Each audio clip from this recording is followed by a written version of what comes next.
Yo, what's going on? Happy Friday, January 10th. How y'all doing? I'm S18. Welcome to my channel. This is Mizzle Talks. And we're going to talk about some shows. Yes, it's Friday evening. I know I used to be doing some lives on Friday. I know it come around. So, people going to come through when they come through. If not, replay game. Appreciate you. Please hit that like button. Make comments down below. I think one of my goals this year is to have more people trying to make comments. And just make comments down below. I like to interact with people, see what y'all have to say, what y'all think about this episodes, and share me out. Let people know about me. I appreciate everyone who's been supporting me and viewing my stuff. Still a small platform, but it's getting there. And by the way, I did a video. Oh snap! I gotta take a look. Wait, I gotta do it now. Hold up. Bear with me, y'all. I did a video yesterday about the Addison Hoka. And if y'all did not get to see it yet, please support that as well, y'all. I share my viewpoints of the interview. It was a watch along at comment sessions. And I would love to see your thoughts about it.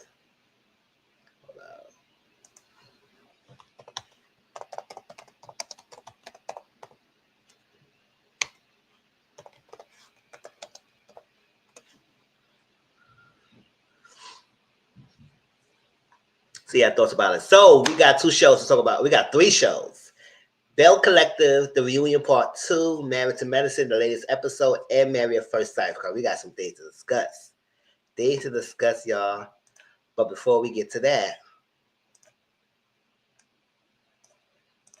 hey, shine bright like a diamond.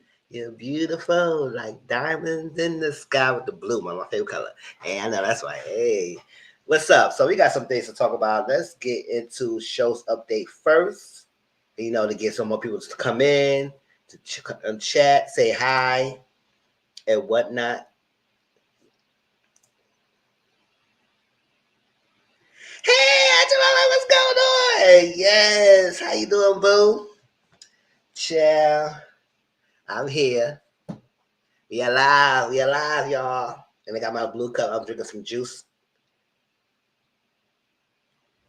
I'm kind of mad because I said yesterday I was watching Traders. I was drinking my Seagrams. I should have waited to drink my Seagrams today so I could be turned up a little bit.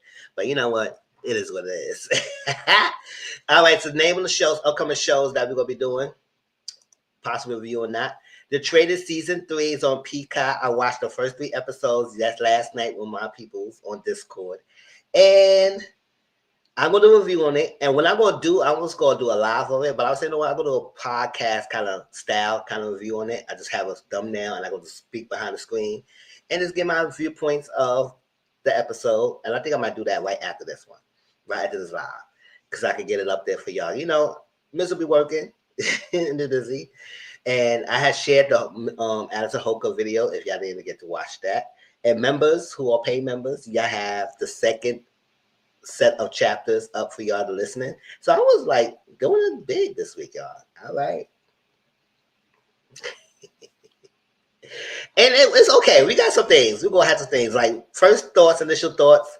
It's another season with mainly game players and reality TV stars / celebrities. And I was like, y'all already know how I feel about that. I feel like the season 1 essence of the regular people mixed with a few of the reality stars and game players was a great. At first, because, Traders was the first time we were watching it, and it was like set the precedence of a great reality TV show. But at the same time, you get to see regular people, and then the process, the premise of the show is drama itself. So we don't need no preconceived or contrived forced drama for people interaction from old shows.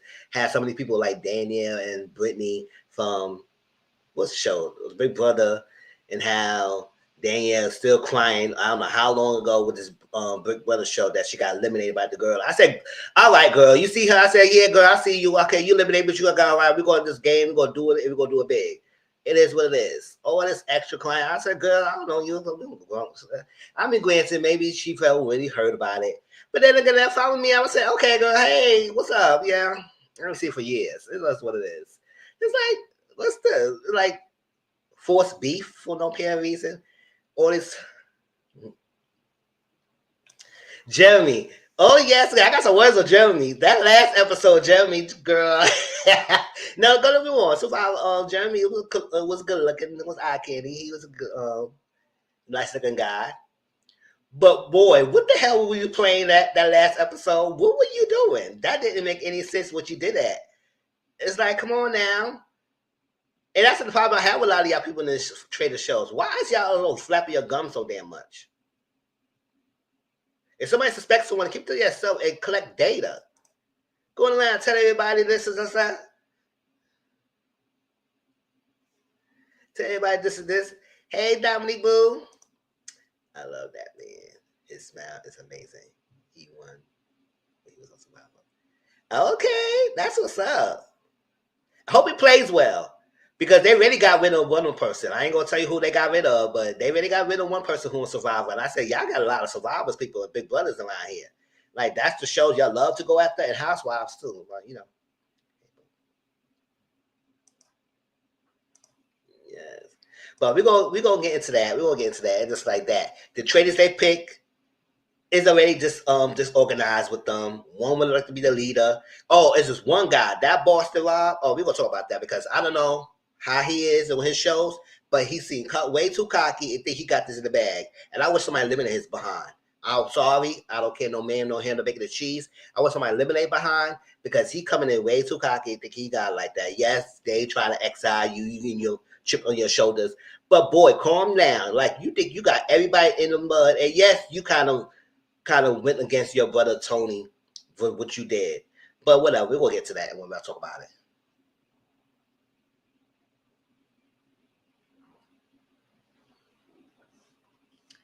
Yes, I already knew Tony was going to get it.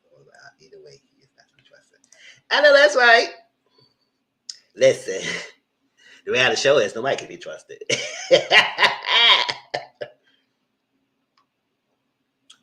And I said, listen, didn't try to be the Mr. Detective Gadget faithful, but he's listen, the way how Bob chewed him up, chill.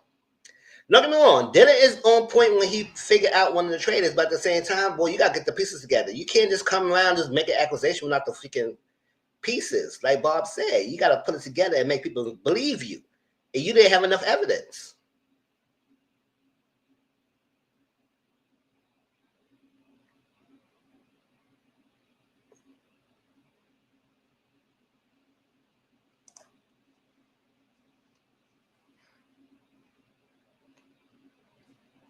Not no damn, no ham, no bacon and cheese. Oh yeah, I say that. You know, that's my phrase. I be saying, no ham, no man, no bacon and cheese.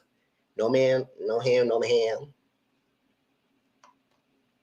No man, no ham, no bacon and cheese. I like.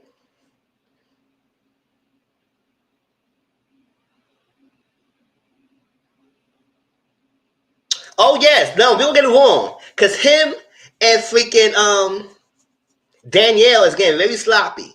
No, don't get me wrong. Don't get me wrong. Bob is doing he's doing something, but he's not playing this right. He's gonna get himself caught. And the fact that somebody was on to him so early, even Robin, which I don't understand why Robin like she didn't believe that he was a traitor too. Now you gonna flip it on the table.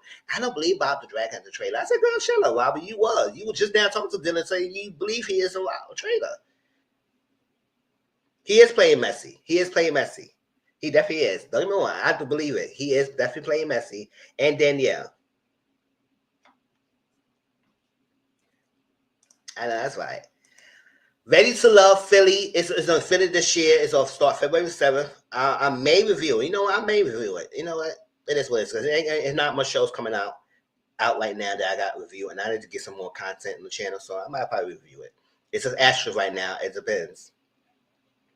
Um, the only thing about Robin is very vocal. She's vocal on traders. I said, oh, okay, girl. But yeah, Robin at some point she thinks she got it like that, but I said, girl, you just as clues as everybody else. But she just vocal. So beautiful, yet so dumb. Bless her heart. Exactly. Exactly. Ready to Love Philly season is starting in February, and we will watch it, watch along, it's our own, and we're gonna talk about it. Real Housewives of Atlanta. We don't even know what this show coming on. They better hurry up soon because my freaking interest is about to weigh down tremendously. I'm holding on to it because I want to see what happened and what led to that freaking showing the inappropriate picture of Brittany. But other than that, come on, y'all take way too long to get the show back because I really don't care about most of the people that's on that show anyway. I only care about Peach Juice. I really don't care about Phaedra. Drew, I'm okay with. Cynthia is a friend of. I'm gonna give the new girls a chance. Shamia, okay, whatever. So it's like none of y'all is really holding my interest and make me really willing to see it. But I want to see it. I said I'll go watch it and review it for y'all. But they better hurry up.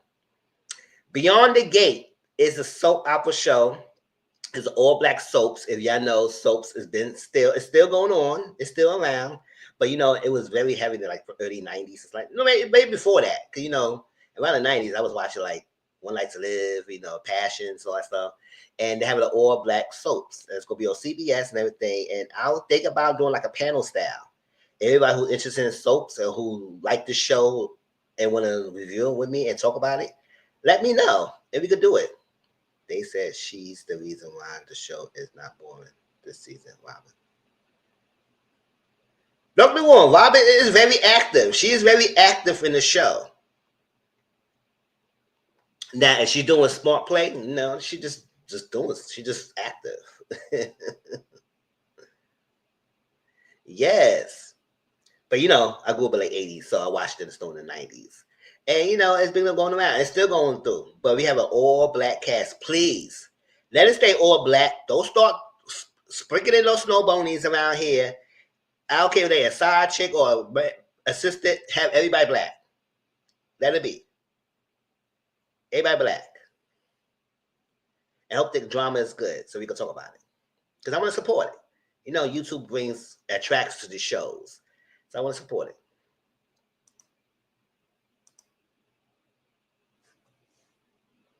Watch a whole week and do a panel. And then see how it goes. All right, Love is Blind, season 8. Wait, that's season 8? Yeah, season 8. I don't think I was going to do it, but I say, what? Whatever. Y'all know I don't really take these shows that serious anyway. I just watch it to see what kind of dumb stuff they do and talk about it. So let's do it. I don't care. I don't root for nobody to win at the end. I may see somebody make me good, but I don't care. When you say yes or no, it doesn't affect me. So we're going to talk about it. It's an asterisk because I may review it. I'm down for a panel. Okay, thank you, boo. Yeah, we do it. We're just going to do it, y'all. Because it'll be plenty of episodes. I'll be sending people to come with me, and y'all be like y'all want to say nothing. It's all right. Y'all like to hear my voice. Y'all like to hear my voice. It's great. RuPaul Drag Race is a watch along. The premiere last week, and the second premiere this week. And I'm gonna wait till after this premiere tonight so I can watch it. Cause like they love to split the freaking premieres with the queens and stuff like that. Survivor 48. I saw Survivor season 47. And it was interesting. Shout out to the person who won. Nice. But yeah, it was an interesting season. Better than 46. But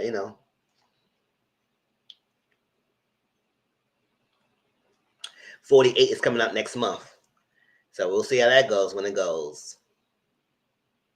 Young, Famous, and African season 3 is on Netflix. It's coming back out. Our show on Netflix. I reviewed the first 2 seasons. So I'm going to definitely review the third season. And hopefully they stay away from the housewife style on season 2 like they did. Because y'all know I didn't like the season 2. Don't get me wrong. I didn't hate season 2. I didn't like the style they went, the direction they went. They went more housewife style. Y'all know, group of people, a group scene here, group scene here, a group scene here. Y'all talk about this, and it was one or two problems that everybody having different scenes talking about it. It's like, what we doing with Housewives? Let's go back to the first season, where everybody had their own different stories. It was internet, you had interaction and stuff like that. It wasn't much like group scenes like that, where y'all all have different talk. It was interactions, the thing here. That's what it was. Season 2 was more Housewife style. Or because in a major incident between Annie and I keep forgetting his name.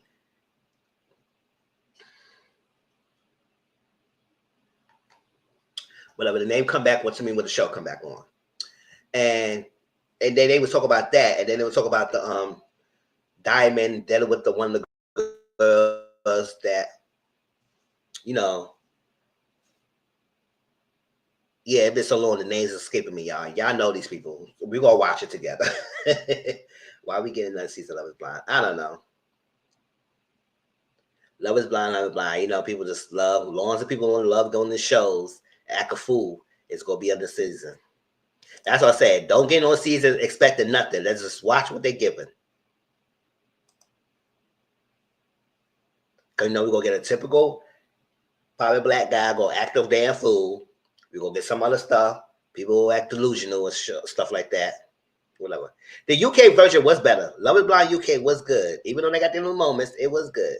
And I hear is Love Is Blind Germany going on right now too, but I don't know about that. I don't know if they're speaking English or not. What else?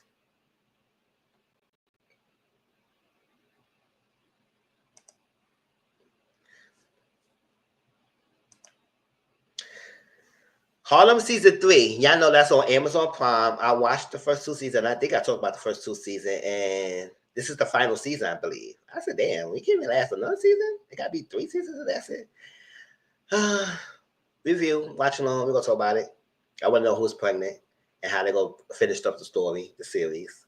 Rags to Riches. It's kind of like another upgraded version of Selling Temper. Y'all remember Selling Temper? We talked about that. It was Sherelle, who was the baby mama of Ocho Cinco, and she had her own video company and a bunch of ladies working with her, and they had different issues and things, sisterhood.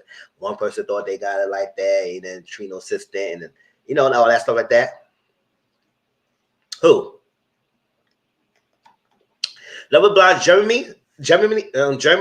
Yes. Some YouTubers talk about the show, so obviously it's probably around somewhere.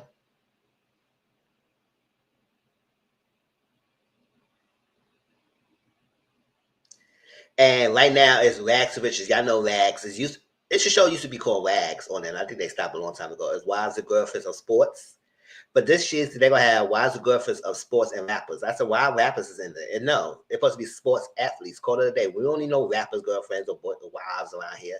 F out of here. That's not what the premise of the show. Why y'all adding some rappers, guys, wives around here? Child. Not Cancer to Harlem. Yeah, the original Wax is gone, but I think this is called Rags to Riches, surrounding Sherelle and some other people.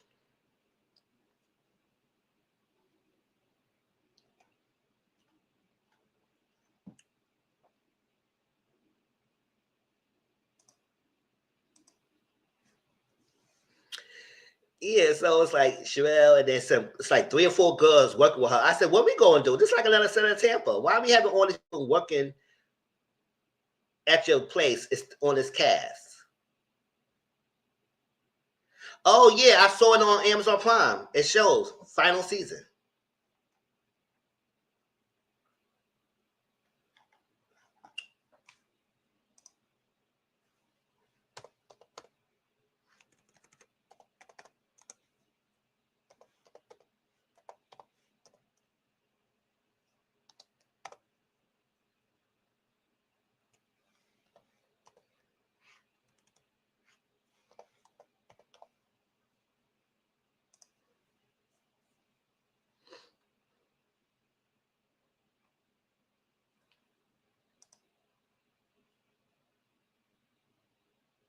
Yeah, the Amazon Prime comedy series Harlem will end with its upcoming 3rd season. Yeah, this is the final season.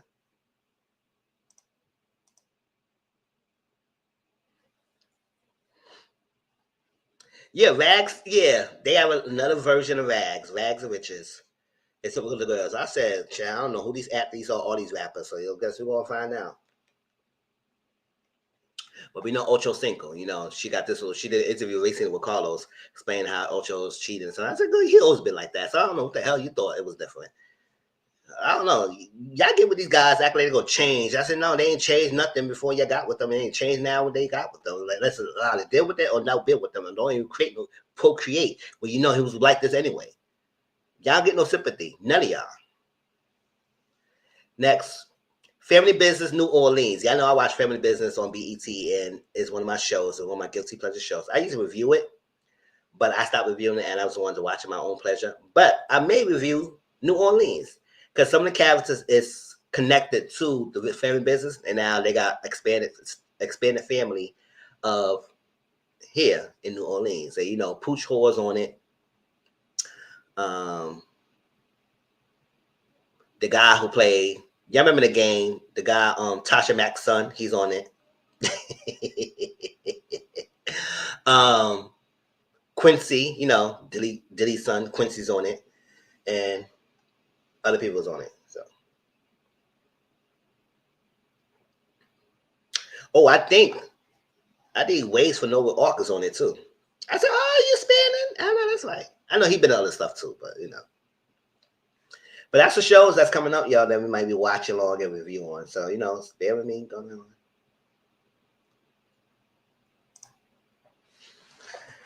All right. Let's get to these shows, y'all. So we got some lots to talk about. Let's start with Belle Collective. Let's get with that.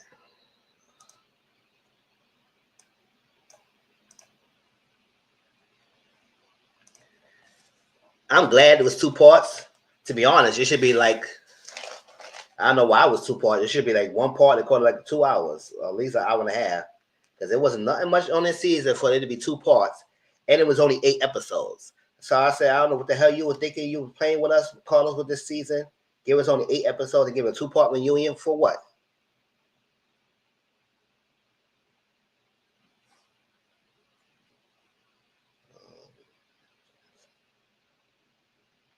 I know that's why you don't have to watch it. I'll watch it for you. Married at First Sight. No, Belle Collective. What is it?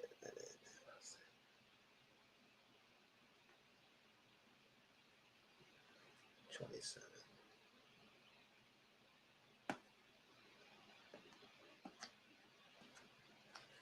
All right, so Belle Collectors, resume part 2. You know what? I'm not going to discuss everything because it's like it wasn't important. I was sitting here watching the thing. I was like,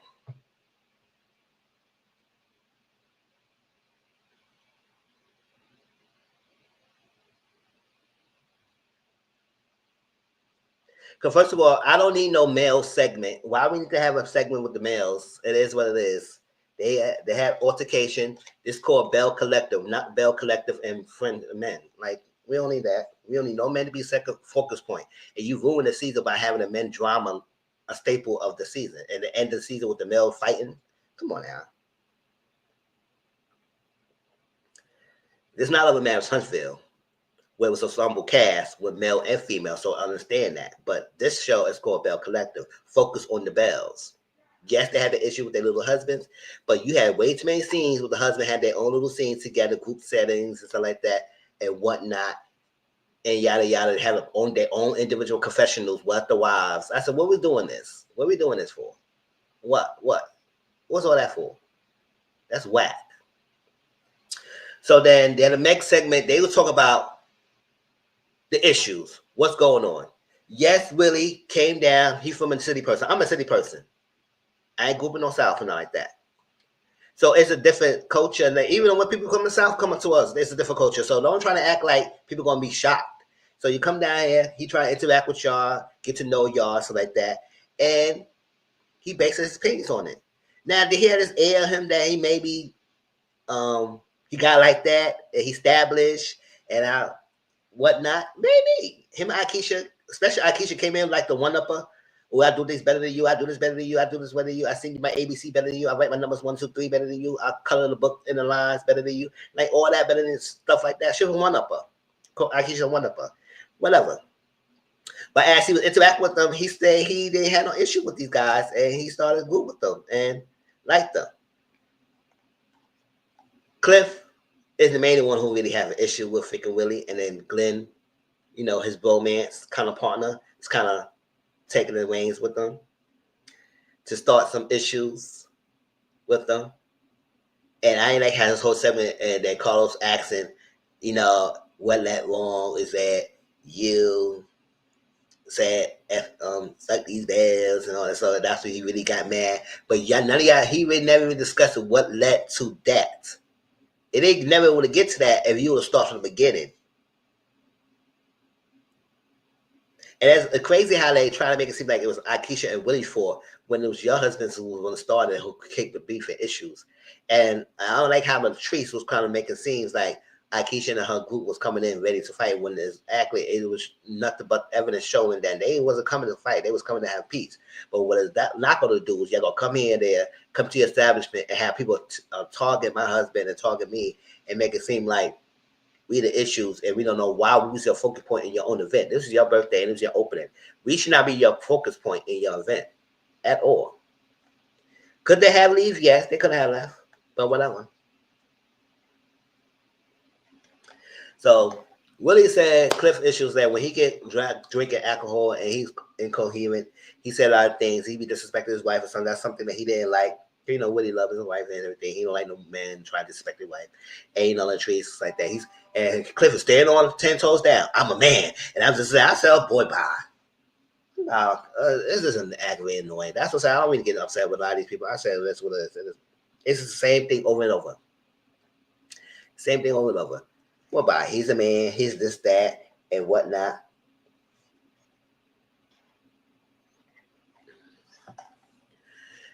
So they had that segment. They brought the wives back. And yada, yada. At the end of the day, Latrice, your husband, and Letitia's husband started the whole mess, and that's what's sticking to it. Everybody knew the I started. You came with the energy. You swiped his hand. Coming here, you saying that, oh, he's jealous of you, Cliff, because you got the hot young wife, but he got Akeisha. And let's jump into that. I don't care in the order. Let's jump into that. Akeisha heard that comment. She heard it. I thought she didn't hear it. I thought she only got involved when they gone back and forth. But I think Akeisha picked that when she said that she said, oh, hold on, why are they coming after us? And I agree with Akeisha. My husband came to this show because of me. He came here because of me. He have a lot to lose. He got a lot going on down there in New York and New Jersey. So he came from the show because of me. And you think I'm going to let my husband come in and establish and get disrespected and I'm not saying nothing? Yes, I know that's right because I was just saying that. I was not going to have nobody come around or my peoples or whatever else like that and get disrespected if I brought them with me. No, that's not happening. Either we will leave or we're going to talk this out, handling it out. But yes, I agree. So she heard it. And then when she confronted him about it, he said, oh, I didn't mean no disrespect about that. I said, what you mean? Because that was not a compliment.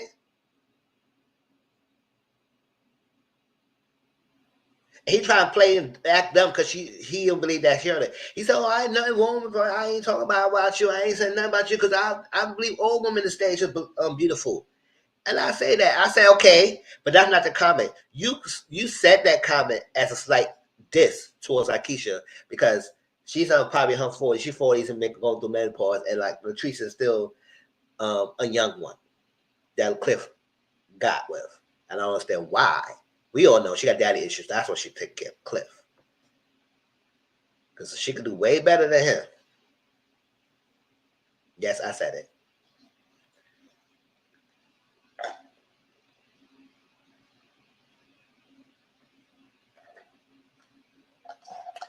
Way better than him.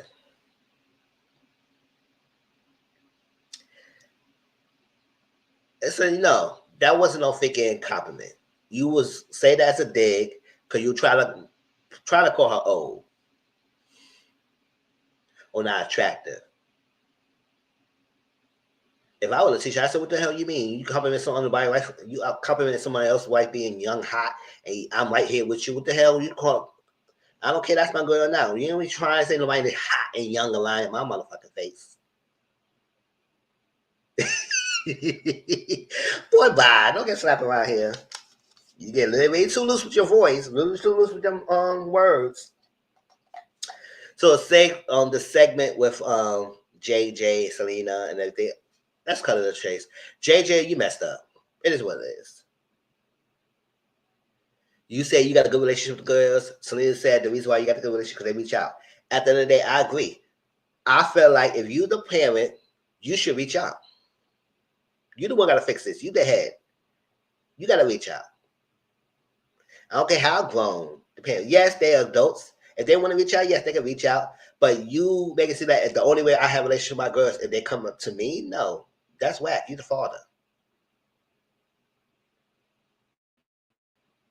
Especially was creating division. Have your freaking wife try to disrespect our mother. That's not happening. And then they had the altercation, and then they pressed the charges.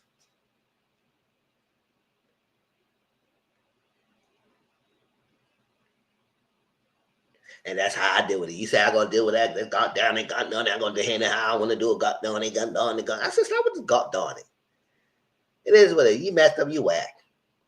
And disrespected. He said, I got no problem. She's happy. She happy with Mike and everything. And happy. Mike said he didn't like how this thing going on because it affected his wife or his fiance. And I said, yes. Y'all have been disrespecting Selena for years. And she had me say nothing until she came out with her own version and tell her own side of the truth. And now y'all all is upset and mad.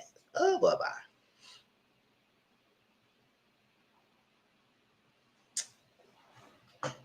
Someone come to freaking Glenn in his freaking box truck he's driving.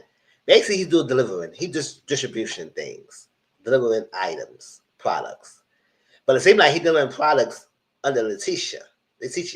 Because when they asked, when Carlos asked Willie, Letitia just jumped right in and say something. I said, "Oh, so he working for you then? So much about his own business." And then he said, "Oh, if I do that, I would take my bond to it. I do." I said, "So he have you working his stuff, huh?" Just like he said he was. I said, "Girl, you just step up, do something." He quit his job because he wanted to be a Belle. Whatever, I said it.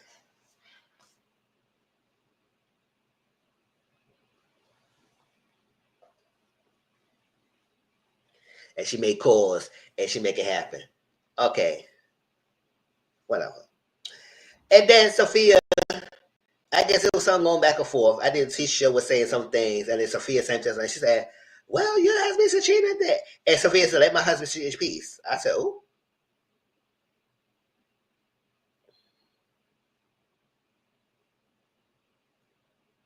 I mean, I guess if she don't care about it, she was like, "Listen, let him cheat in peace. If I know about it, it doesn't disrespect my door. Let him cheat in peace." I said, "No, that's why." I guess she's saying she ain't leaving her husband. Well, he gonna cheat in peace. He gonna cheat in peace. Now, whether that's true or not, it is what it is.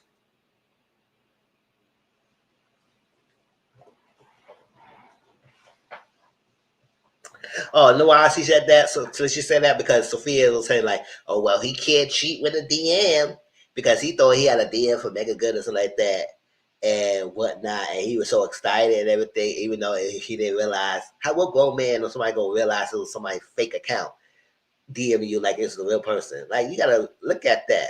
Did he search the profile and not realize it was a fan account or some other account? Like it wasn't a freaking person himself. And while Megan Good will be DM you when she up on freaking John the Majors,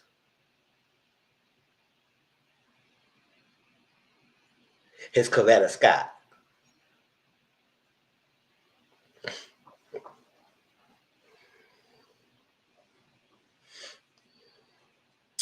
Oh, so this phone thing, I'm gonna say this: recipes to Latrice's nephew is a sad thing. It's devastating.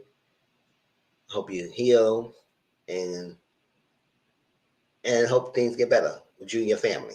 Praise to you and your family. It's devastating loss. But this whole phone thing is not. I don't want to compare the two situations because I don't think missing the phone had led to no death. It's a two separate issues. So you die is one thing. Praise to you. But the phone thing is crazy because it's like it don't make any sense. After the brawl, your nephew phone got missing. Y'all wasn't looking for no phone. You ain't worry about the phone until a week later. Week something later, you wanted to get the phone. So you got the phone, you pinged the phone, it was near her house. Now in the episode, you said it was at Keisha's house. And then in the reunion, it got cleared up. It said it was pinged near her house. No, see, that's two different things. It was ping near her house means that it wasn't at Akeisha's house. It's just near her, but you put it at Akeisha and say, oh, that's Akeisha's house. No, it's a house next to Akeisha. So don't try to make it seem like she had the thing. Because you made it seem like it was in her house. So that you text her, I think, week or 3 weeks or something later, we don't even know what you're talking about. Akeisha and Willie both swear that they ain't had the phone. I guess Akeisha said something about some niece, mommy saw a phone and she wasn't her. She threw it out the window and whatever. I don't know if that's true or not, but besides the fact, you texted them to say, give it the phone back, even though when you ping it, it wasn't her house. It was near her house. And then nobody went and go to the area to try to look for the phone. Cause I don't met you. None of y'all said that. Y'all said y'all texted you want the phone back, but I said, can y'all drive and go over there and see what the phone is at? That don't make any sense. Why is it taking y'all so long? Does nobody want to go over there? Y'all just wait for somebody to bring it to you? If y'all pinged it, go to the location that you see it ping and see if you can find it. So that whole phone thing, I don't care. I'm in nobody's side. Y'all believe the trees? It's fine. Y'all believe Akeisha? It's fine. At the end of the day, it doesn't make any sense.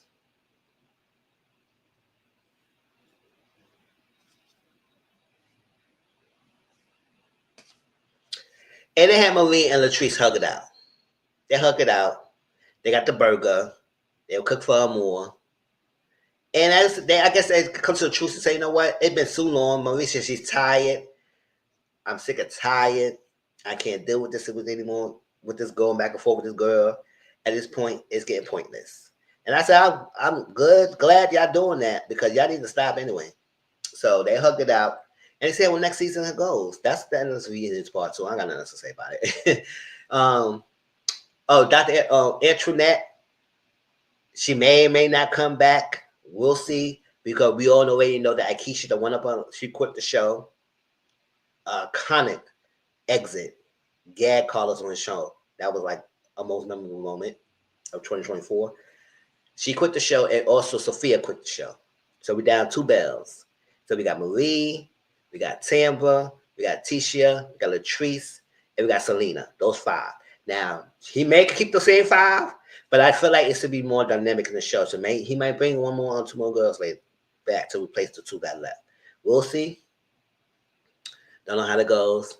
I do know he is thinking about doing a spinoff city of Belle Collective. I feel like he should nourish this show first before he spin off, because I know he's going to do it soon. But I just wish he just nourished this one, because this is a good show right there, but he needs to do better with it. That's it. Any little last comments of Belle Collective before we move to Married to Medicine?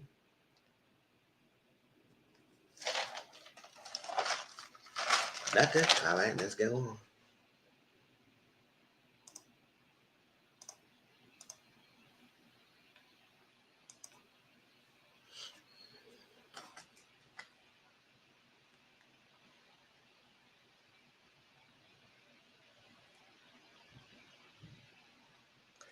All right, what y'all think about this latest episode of Married to Medicine? Let me tell y'all this. A lot of these ladies aggravating me too in this show. To the point I said, I don't even care what this dynamics are. It is what it is. Because y'all ain't got nothing going on this season to talk about. So y'all might as well talk about it, because y'all act like this Napa thing was so long ago, which is this last season. So y'all can still talk about that. And y'all have nothing else. Contessa come back for this season to talk about something that happened like seasons ago. So I said, what else do y'all going on before? What up? Whatever.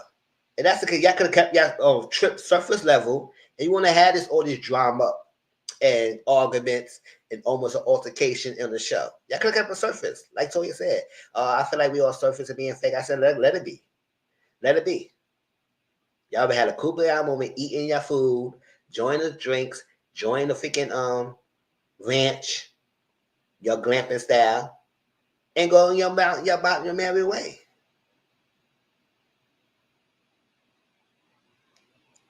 Go about your merry way. But let's get into it.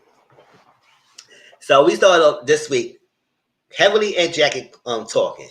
Now Jackie fell when I guess she trying to hold back Contessa, and I guess she threw her whole weight into the freaking trying to hold her back, and Contessa just served. Contessa said, "Whoop," and Jackie said, "Oh." Girl, damn. Right? So she was trying to tell Heavenly stop because I know Jackie's the only person that Heavenly listens to. So Jackie says, stop. She said, what's going on? You guys, she said, stop. Stop. I got hurt today. Y'all gonna stop this. This is wrong. Y'all don't. And I said, oh, no. Jackie crying. She said, y'all stop. This is too violent. And Emily said, what the fuck are you crying for, Grancy? I know. Emily said, I know this bitch crying, motherfucker. It is, okay. You think we're ever going to stop? We're going to be in an altercation in the future. So it is what it is. Don't put your body weight in nobody else stopping nobody fight anyway, in the first place. And you don't get yourself falling down. But the fact that Jack is crying with the dramatic, oh my gosh. No, she maybe was hurt. But still, it was funny. I said, oh, okay. And then they couldn't drive the car, so they started walking back to the ranch, Jackie and Heavenly. They said Heavenly get Lisa with her mouth. I said she does. So I understand. Like, y'all know how she is when y'all argue with her. She takes it up. And then when she loses an argument, you know what she says? Your mama. That's what she says. So you know what you say with her? Say your mama too, girl. Ain't going back and forth. Because I understand. It's like, at the end of the day, I know contestants say y'all don't hold Heavenly accountable. I do agree. I do feel like y'all make excuses for her, let her just do her whatever one. But then again, I was like, you know what? When they do try to check her, Heavenly will continue to do what she want to do. She don't give a. So at this point, at me as a friend, I say, no, I don't care. So stop getting mad when she do his answers. Know the hell that's what she does. I said, goodbye. You want a moment? I don't got time for you. And y'all know what Heavenly triggers on. So trigger her ass back, right back.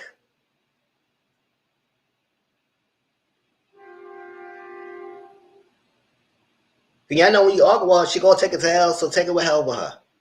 Either don't argue with the girl, ignore her, or argue with her and take it to hell. But don't argue with her and they get in your feelings when she comes low with you, and then you want to have a whole World War III with her. I said at the end of the day, she gonna continue doing it because the next day y'all make up and she gonna go right back where she is. So either y'all let her go, ignore her, leave her alone, don't be friends with her, or keep her around, accept it, and then say whatever. Just Heavenly, we don't got time for you because I'm not wasting my breath for the girl trying to always tell her accountable, tell her she needs to stop, she needs to stop, and she's still going on. So I said, at this point, you wasted your breath. Make me lose my. No, we ain't wasting our breath. Get out of here. So Qual was hurt by that.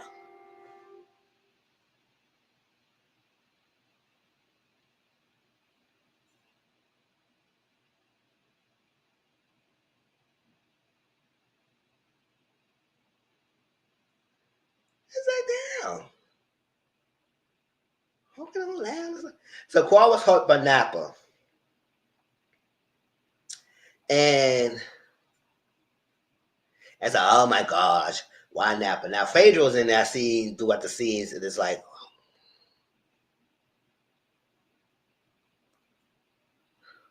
Phaedra was like, she was over it. She was over. She's like, what is going on, y'all? Like, come on. You fighting, you about to go blows, you cursing mamas, you making jabs at each other. What we doing? So she's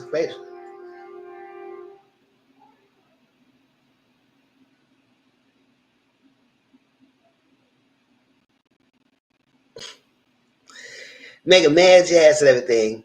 And hey Jado Boo, hey Jana. Hey Mizzies. Yes, Mizzies, what's that going on?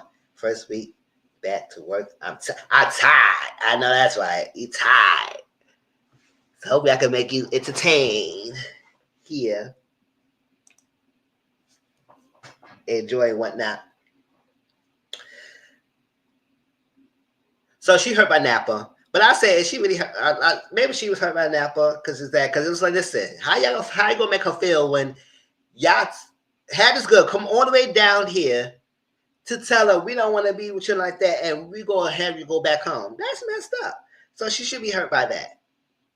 But she said, yeah, I don't know how it hurt me. She said, what you got, Qual? You got? I said, shut up. Y'all doing the same thing. You hurt me, you hurt her. Y'all all hurt each other. Shut the fuck up and move on. Like, I don't got time for all y'all dusty behind with this whole same ass drama. Yeah, if you hurt me, Qual, you hurt me, Qual. Y'all want to be friends with her or not? Let it be. Y'all all hurt each other. Let her calm down with all that. But Simone did apologize for going details about the niece. Now everybody say, oh, why she didn't apologize? Because we all know about that. I said, no, we didn't. Not everybody be on social media to know the details of what happened.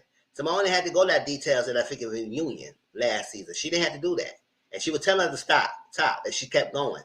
So Simone apologized for that part. Because she said, you know what? Yeah, shouldn't have said that. I was wrong for said that. And I guess they hugged it out. Now, see where they go from here? We'll see. But right now, they squashed that. They had a little prayer. And then move forward. For now. Now, Jackie's being dramatic. She had a fake ass arm slinger on. Act like she hurt her finger and all that. So I said, girl.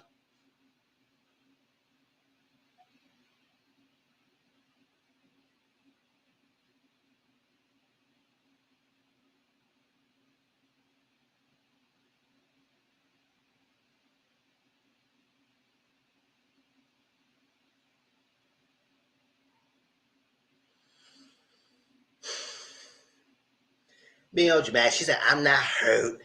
I'm not really hurt, but I want to teach these girls a lesson. I said, what, a day of school or something? We don't need no lesson. We learn from you, trying to act like you want to get the girls together. Girls, sit down. Next time, don't try to stop contestant next time, so you won't be falling. He said she got hurt and everything, and then later on when contestant somebody tried to hug her. This arm was, I think the left arm was messed up, but when they tried to hug the right side, she switched on the right side. She said, girl, I could have sworn this one hurting. Then contestant realized that, she's trying to make a joke of it. Like, she's not really hurt, but she's trying to make a joke. There you go. You did a lot.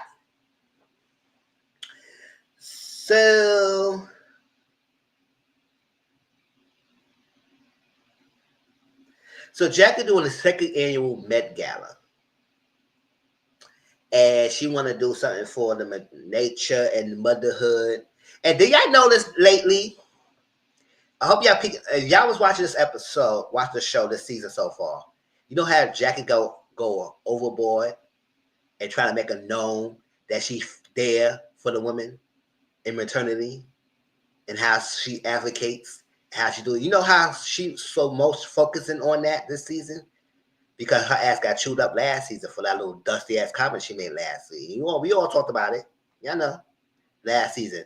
How black women cry wolf and be a little dramatic and all that stuff when you supposed to be the person they go to and realize they're not crying wolf, they is telling you some issues but y'all don't want to believe them.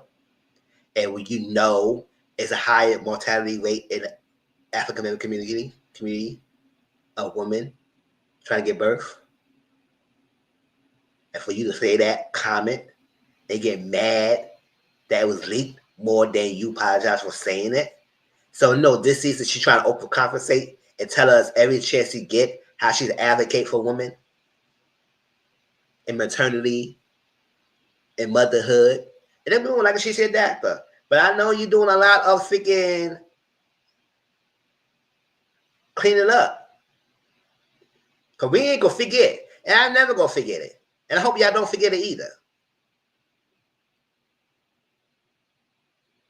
And then the charity is for caring for moms, for getting them into maternity and mortality rate. I said, yeah, we get it. You laying on thick this season, girl, because you trying to clean up that image. You trying to clean it up. But we ain't going to forget. But go ahead. Keep plugging in that you doing this. You advocate. It's fine, girl. It's fine, girl. But you don't have to keep telling us every freaking episode. We get it. We get it. But we ain't stupid. We know why you're doing it. So, Heavenly Contessa, mom at the issues and everything. And she said, Heavenly realized, she said, you know what, I should have said that. I should have said that, but I was mad. And so I said, yeah, you always know everything. But you always want to apologize. Like, you say this to hurt the person, even though you know the details. She said she'll apologize for that alone. But that's that. So Cecil G. Scott with an ATV ride. I said, okay, that's cute. They're having a good time. Rolling in the mud, having a good time. Meanwhile, Eugene and Damon had their little sit down. Because, Eugene and Damon, we don't have like a one-on-one most of the time. It's mostly group settings. So it was a good that he came to his house and Eugene wanted to dress like Damon. I said, child, whatever. His style, his style. And they had smoking cigars and they drinking and having a little chit-chat. Meanwhile, Cecil G and Scott have a little chit-chat. And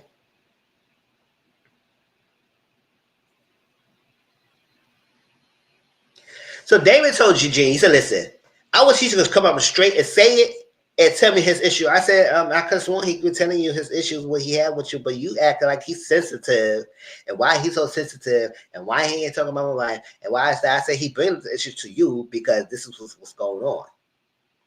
At the end of the day, the two ladies was going back and forth.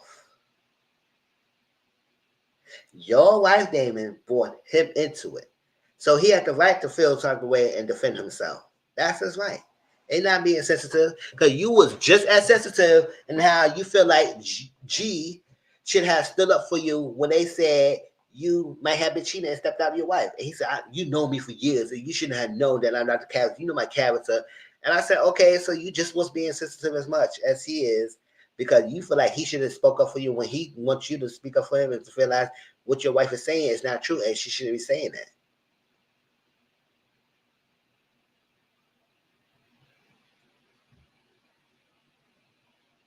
I don't care for them like that, y'all. I'm sorry, but he's always act like he's can't do no wrong. Nobody can't check him. Nobody can't do nothing to him. And then all he say, oh, he could just come and have a conversation. We have a real conversation. This is real. I said, so him coming to you with a group setting and trying to talk to you is not real. So I said, G and Damien, y'all didn't matter to sit down one-on-one and see how that goes.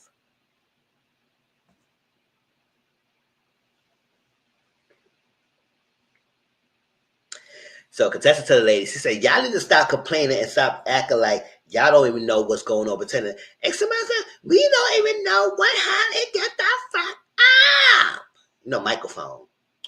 And I was like, y'all do know what was said that led her to blow up. But I guess they realized, said, listen, we don't know why it gets to that point when y'all always been arguing and we never got physical like that, except for the first season. Nah, B. Mm-hmm. Slap with the purse, fighting over that little house, tucking and tugging, Toya Mariah, nah, B. And they tucking and tugging. Ever since they didn't even have much altercations and fights in that season, in that show. So, yeah, I do remember. Maybe not to the extent that get to the point, but yes, it shouldn't even got that far and whatnot. But y'all all know having to go to your mama so quickly. So and even you knew to Contessa, even though yes, your mom was having, and that's a trigger point, and I get it. But say it right back to her. She have a soft spot. Her mom a soft spot to her too. She never really got along with her mom and her sister like that. So say it back to you. Red tag her behind.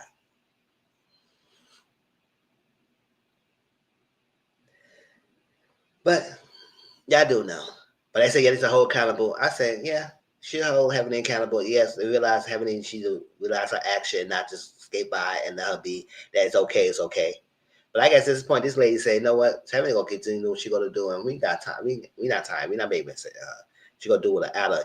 Y'all don't want to film with her and let her off the show, or let her be and just deal with the punches and ignore her. That's one or two things you can do. But you don't want to bring her on the show because you know she brings some drama. She's not afraid to bring drama to the show. So that's why they have her still around, whether people like her or not. So at this point, T could not get the freaking member. I said, T girl, come on, T girl, T. She tell you she don't want to talk to you. She don't want to deal with you right now. Let her be. She said, yeah, I know. I don't give her, but she needs to stop. I just tell her to stop. I said, she don't give a damn about you to stop.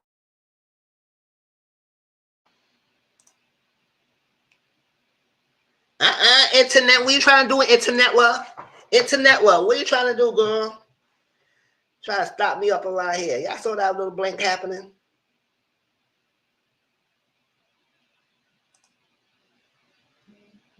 You all right, interneter? Chill.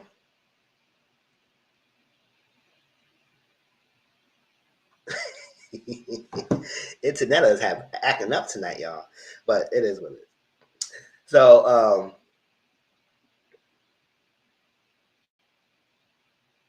so tell T, let it go, girl. Let it go. I don't want to deal with you, little girl. Let it come. No, just not what you want. Not today. And Toya said, I don't know what kind of language you want her to say it, but she tell you like 5 different languages. She let it go because he read your room. He said, yeah, but I just wanted to stop. I said, she ain't stopping. So you also need to know her too.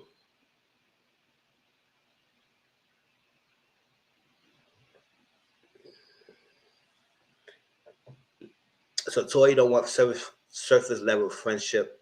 I said, Toya, at the end of the day, these ladies, listen, y'all going up and down, up and down, up and down with each other. You don't want surface level friendships and relationships. You don't have to have it. But you can't force these ladies to be all real and deep with you either. They don't want to keep a surface level. You keep a surface level. That's all I'm saying. That's all I'm saying. And I think she made it draw that to Phaedra because you know Phaedra like the sky by. She said we need to have a real friendship and relationship. But Toya said, "Listen, I know you wanted all this, Phaedra, but it's clearly you too. We can't have no surface level friendship." And you know, Phaedra like to keep a surface level with some of these ladies, like keep it not too deep. You can't go deep in here, surface level.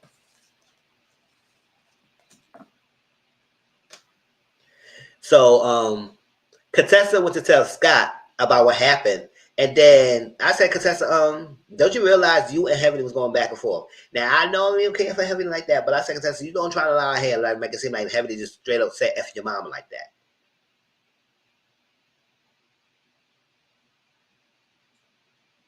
You said Heavenly is dumb. She said your mama is dumb. Or your mama's stupid. The same word you said, she said your mama is. Your mama, your mama, your mama, your mama. So you straight up, and she presented that argument, make it seem like she has said nothing to Heavenly that made her go to that level. The F my mom, this is that, she did. I was like, child. You know, the well you was egging, you was rag tagging Heavenly to say that her husband may have mixed babies and this and that, and she's just stupid and whatnot. Y'all were going back and forth, back and forth, back and forth. And he said, you stupid, your mama's stupid. My mom, the mom who died in 2010? Yeah, my mom. I said, mm-hmm. So that then she was trying to make it seem like, oh, why is she going on to me? It's like, I'm avoidant. I said, you being avoidant and having an avoidant personality, Scott, doesn't make the communication any better in your relationship.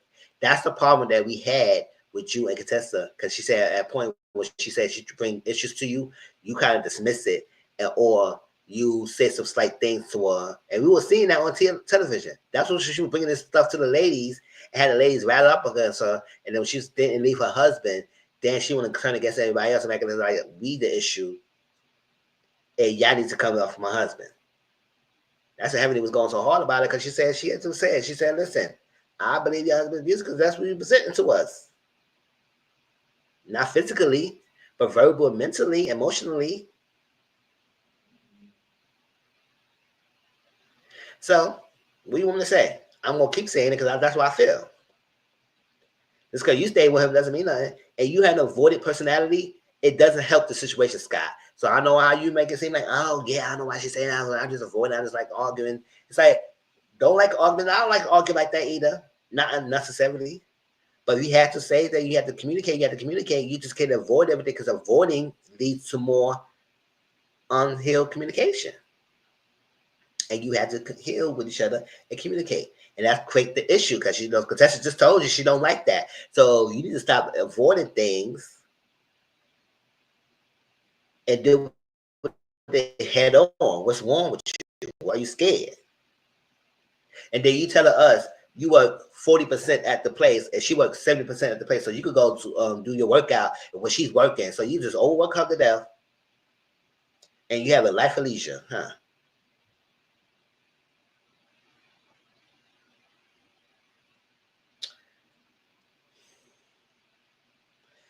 Jackie's having a Met Gala second annual, and she asked Phaedra to be a co-chair.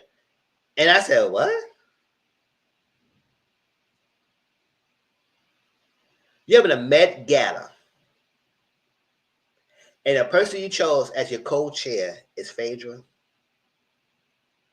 Now, yes, Phaedra said, yeah, now I love to throw some parties. I said, you can throw parties and extravagant parties, but this is a Met Gala in the medical field or something like that. Maybe she has somebody who's co-chair who into the medical field too, to the co-chair to help with the funding and raising the money and stuff like that for this. And you can have Phaedra help, but to be have Phaedra co-chair and Phaedra said, oh yeah, I got like that, I got the pools and everything. We could easily fundraise and raise $100,000. I said, girl, that's too way higher money to try to act like you could raise that much. She said, I could do that easily. Easily in what way? Get a donations. How you gonna do it? Do an auction? Because I know previews for next week, they're gonna try to auction up Phaedra. It seems like a lot of people ain't even auction it or waste the money a bid. I said, And then Jackie said she been texting Phaedra. Phaedra said, I ain't even get no text. And she realized she got 73 mixed text messages. And this is your co-chair? I said, Phaedra, we not gonna do this. Don't try to come here and play me exactly like I haven't been texting you when you have 73 unread messages. Why the hell you not checking your phone? And this is your co-chair? I said, no man, no hand, no bigger the cheese. We ain't doing that. No. I don't want you, girl. I don't want you. I don't want you. I want you. Nah, we're not doing that. So you want me to tell me you could raise $100,000, but you can't even answer your freaking 73 text messages, or not from Jackie, but unread messages. You can't answer. You didn't answer your phone. So what the hell you be doing? And you got businesses, so you should be answering your phones.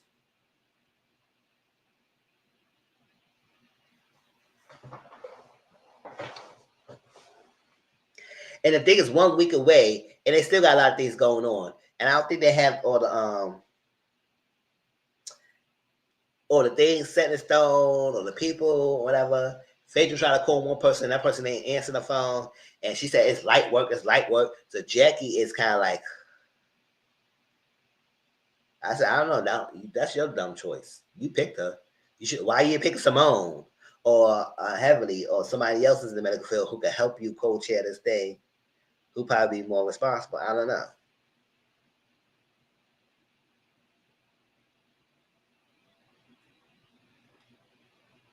But the Met Gala next week. We'll see how that goes on Sunday. Any last thoughts on my man to said before we move on to the Married at First Sight? Because we got some things to talk about that show.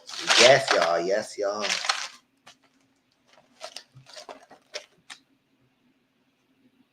And hit that like button, please. Hit that like button. Share this out. Let me know.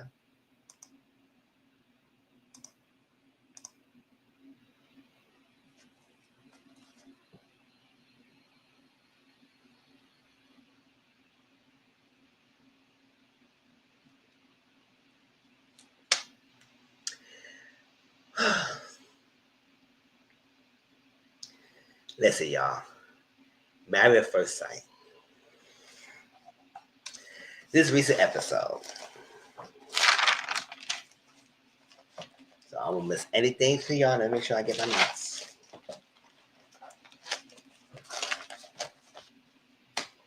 So this is the 1 month anniversary. Because y'all know they do 2 months of this process. And then they make decision day. Decision day is whether they want to stay married or they gonna go their separate ways. So 1 month anniversary, they make the 1 month mark and they trying to celebrate.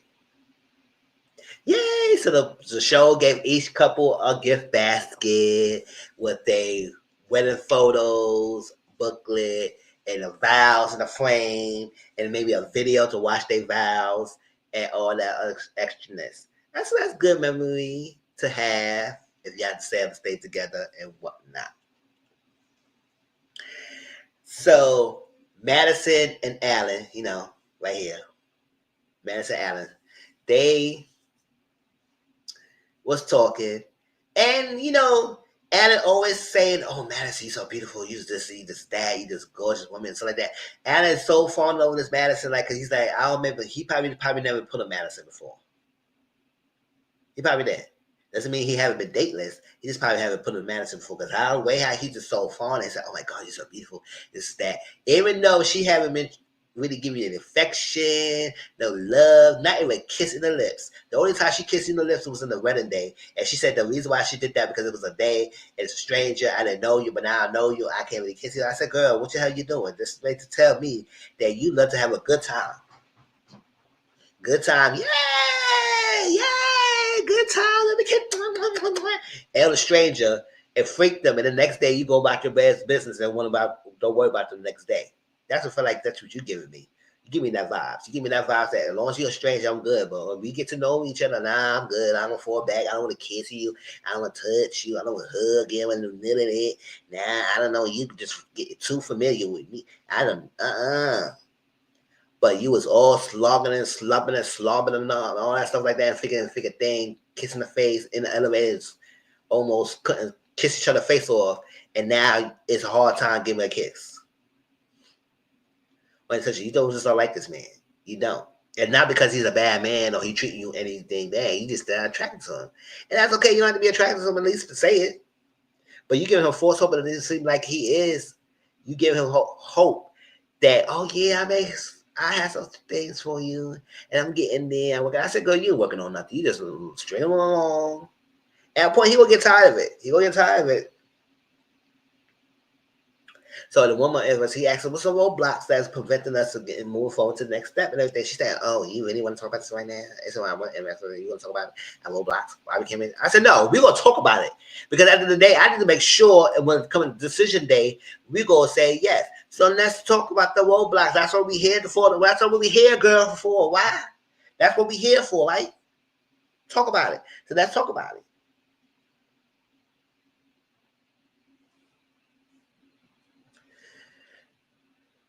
So they play tennis, right? Madison, no, she ain't really good at tennis. She's athletic, but she ain't good at tennis. So he said when he win a kiss.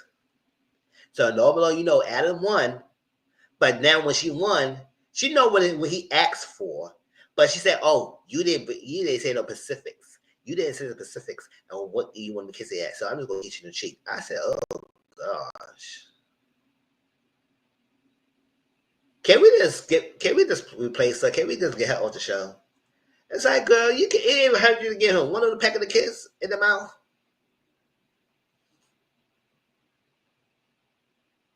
So now he finna. I said, Allie, you just so accommodating. You just let this girl play in your face. Get out of my face with that. Like, come on. So Camille Thomas, y'all. So Camille, that's 1 month anniversary. Camille playing a freaking basketball day. I said, what the hell is this? First of all, I'm not doing no 1 month anniversary playing basketball with you. Why can't we sit down, get nice and fancy, and go out somewhere to eat or enjoy play or something like that, or something nice, a jazz spot or whatever. But why are we playing basketball? We're not doing that. So she set this up in a time. He was running late. Now I wish Thomas, you could have had text her or called her and say you was running late. Now I do agree with that. You could have had let her know. So she called you and she got upset because you running late. He said, "Yeah, I'm running late. I'm sorry about that." He said he has a reason. And the reason is he bought a necklace later on and he had to drive. He had purchased a necklace because it wasn't in town. So he had to drive to Sober to get that necklace that's out of town, and then he came back with traffic, so he didn't realize it was going to be running late. But he could at least told her that. Instead of asking, "Are you okay? Are you all right? Is everything okay?" And so she said, "Oh," she got really upset. And she said, "I'm one person to respect my time and everything and appreciate me and put me in priority." I said, "I believe." Oh, this is Thomas Camille right here, y'all. I said, "I believe he's a guy that who likes you, who is treats you right." Because you just said this is your best relationship you've been in so far, and one of your best great relationships. Because of the swag guys you liked before didn't do it for you. Because the whole first part of the season, she was going over about his swag, his swag, his swag. I said, "Oh my gosh, girl, lady, get off the swag. Like you, where you been?" So he finally showed up with his Jordans and his, sneakers and his shorts and look nice and everything. And then she get upset and she said, "No, we're gonna run drills." I said, "Oh." Listen, I am 38 years old. I'm going about 39. You're not gonna tell me I'm gonna run some drills. Drills. You run your own drills. Drill your own ass in the figure court, because I'm not drilling nothing. Yes, get mad. I don't get mad. Get mad, because I'm not drilling jack shit in this courtroom. Not this courtroom, this basketball court. One of the drills. And I said, "Thomas, you're 40 something years old. What the hell you drilling for?" Like, boy, you ain't supposed to be doing nothing now. You put a hamstrings. And he got hurt. And she said, "Oh, it hurt you." And then proceeded to still play the basketball game with him. I said, "Oh, good. You just really, you really okay with this guy, huh?" I said, "All that was whack and stupid. It just was stupid. I don't know why. What's up with all that?" So she told that she played basketball. Her father will drive like 3 or 4 hours to go to her game and everything. So that's what she likes when she comes, like that she wants someone to do the same thing her father did. I said, "Okay, got it, yada yada and whatnot." But I said, "Girl," and y'all don't realize that she is still trying to play the swag and me on him like that, because at the end of the day, like, now you want to play basketball and like, well, this guy's not a basketball type of person. So now, I guess you want to show him your thing. That's fine, but you have to understand a common ground, a common interest. If he's not into that athletic step, if basketball's not that, maybe you could do another athletic thing that y'all both could agree on to do. I mean, could you want to play the love of basketball type of thing and have a good time? Can we have a good time? No having me doing drills and stuff like that. I know I'll be interested in playing basketball. We will take off some clothes, but no, whatever. I'm grown. Let's spice this up. Spice it up. Check it, y'all being boring.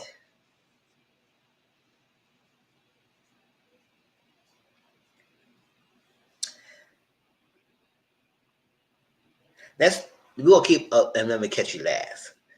Let's do Warner Carter. Warner Carter right here. So Warren and his first 1 month anniversary started to take her to the not the White House, the Red House that he works at. I said, "Oh, so this is the kind of date you're trying to do?" Now he did something later on, but still, I said, "Why am I coming to your White House and you'll figure 1 month anniversary? That's not what I want to do." Oh, major loss of points. That was whack. So you tell her, what did he do? He said he does this, he does that, he does that, he does that, he does that. Now producers tell her what the ones does. She said, "Oh, I don't know, maybe Meat Shack and Meat Shack, Radio Shack and Shake Shack, Buffalo Wings, Buffalo Wild Wings." Then he does KFC, and he do Popeyes. Then he probably do McDonald's. Then he probably do Checkers. I don't know. Maybe it was Wendy's and Burger King. No, maybe it was Sprite and Pepsi. No, it was Fruit Punch and Hawaiian Punch. No, they were sisters. Yeah, I got that. She didn't know what the hell he was doing, because she was just cutting, explaining nothing. She was just randomly saying things because she didn't care. And she said, "Oh yeah, I got a surprise for you. I got a surprise for you, boo. Like, I got a surprise." So he said, "Oh, okay, go ahead. I quit my job."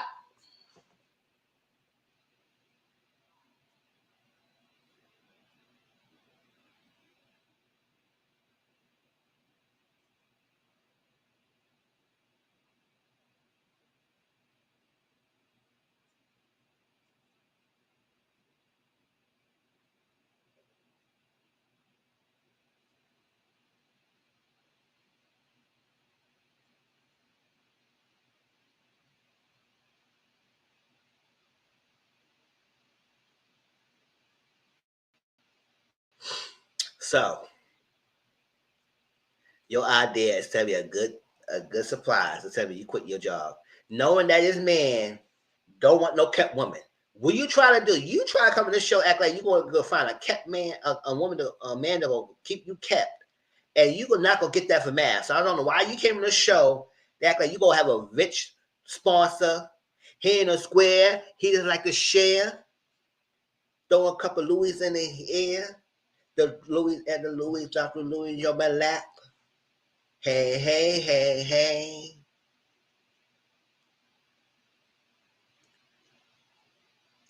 You trying to get yourself a sponsor out here? You not gonna get that because they ain't hiring. They didn't get nobody in the history of Mavs that was a freaking billionaire or some millionaire trying to find some wife for them first thing and go keep them.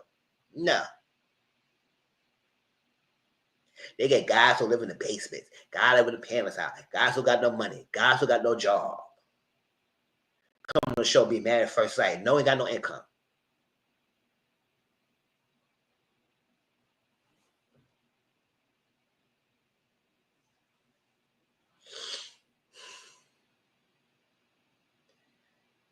And you gonna tell your cookie y'all. And she said, "Oh, it was mutual, y'all. And I can't be managed." I said, mm-hmm. When people somebody said that that person in their job is mutual and you can't be managed, that usually tell me that they probably got fired or terminated. And then she tried to make it say, "Oh, it was mutual. I can't be managed. Nobody can manage me." I said, "Mm-hmm." They probably fired Dusty behind, and now you try to say like you quit your job.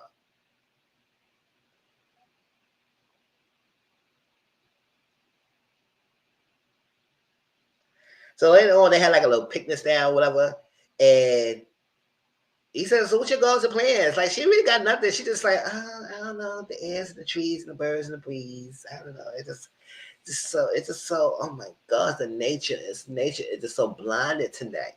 The nature. And then she was like, she had some gig coming to New York. So he said, "Okay, so you got the date? No. Your rate? No. So you just said time? No. So how you have a job set up? Do you discuss anything? Not really." So I was like,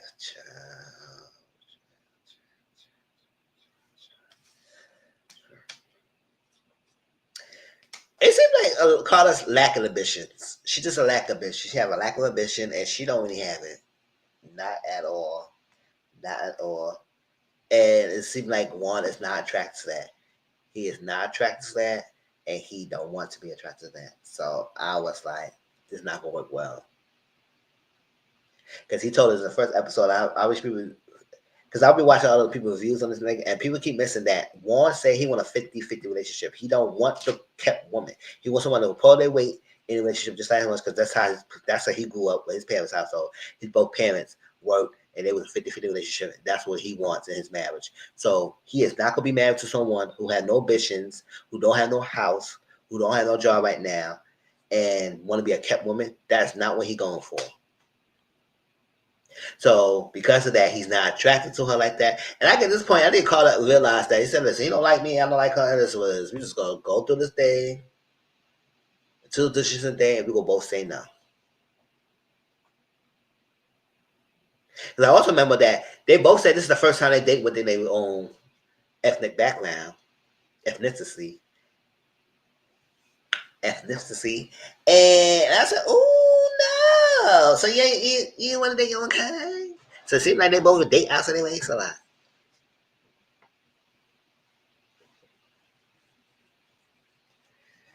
Ethnicity. David Michelle. Oh.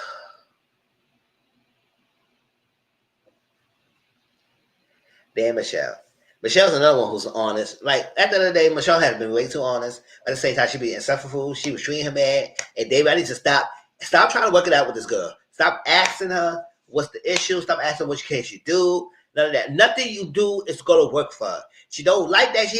She don't care about you cursing. She don't care about you smoking cigarettes. She don't care about. Listen, she don't really like that you. When you told her you live in the basement, that was a draw. And ever since that, it was down here.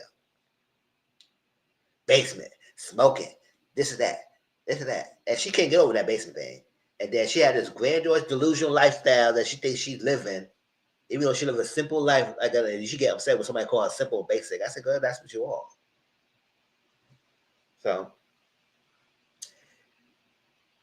So he planned a date. She likes sushi. He tried sushi and everything. She said, I want to get dolled up and everything. No nice and a whole lot of that.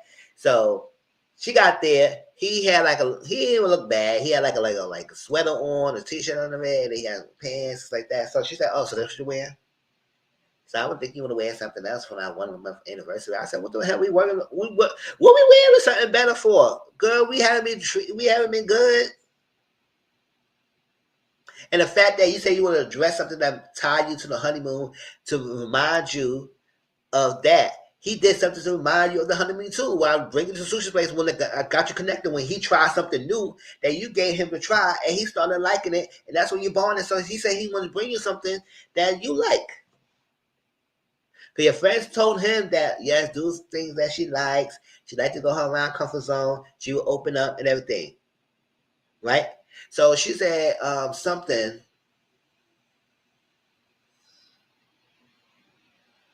you can work on, right?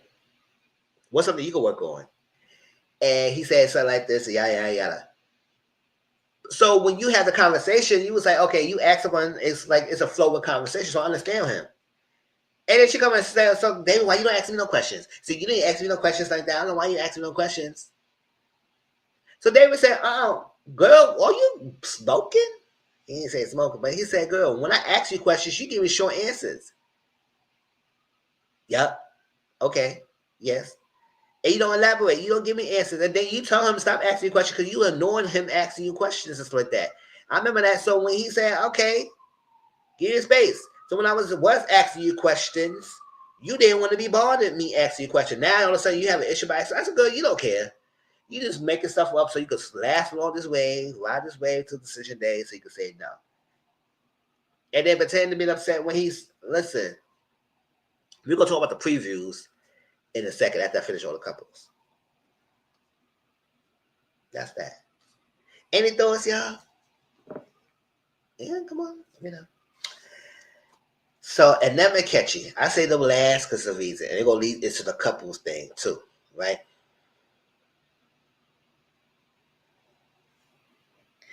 And remember the catchy. Because we know we ended last time when a man was trying, catchy was drawing a thin line by, well, not throwing a thin line. He probably crossing the line to try to make it imply that a man was a predatory. Not apply. That's what he was trying to get at. He was implying that she was predatory. And that's something like that. That right there, what had me stop. I said, I'm not trying. I ain't doing nothing else. Don't even ask me to work it out with you because I will cut your ass too, Dr. Pierre. Don't even ask me. No. That right there, I'm done. You're not trying to paint me as a predator. Make it seem like I just grab in and touch you without your permission. And you giving mixed signals.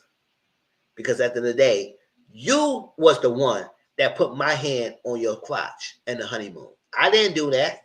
You did. So that made me think that it's a green light to do something because you pretending you just want to jump my bones. But then anything else, you haven't been doing nothing. So you giving mixed signals. And now try to make it seem like that I can't understand no when she's in a medical field that she could lose her license. F out of here.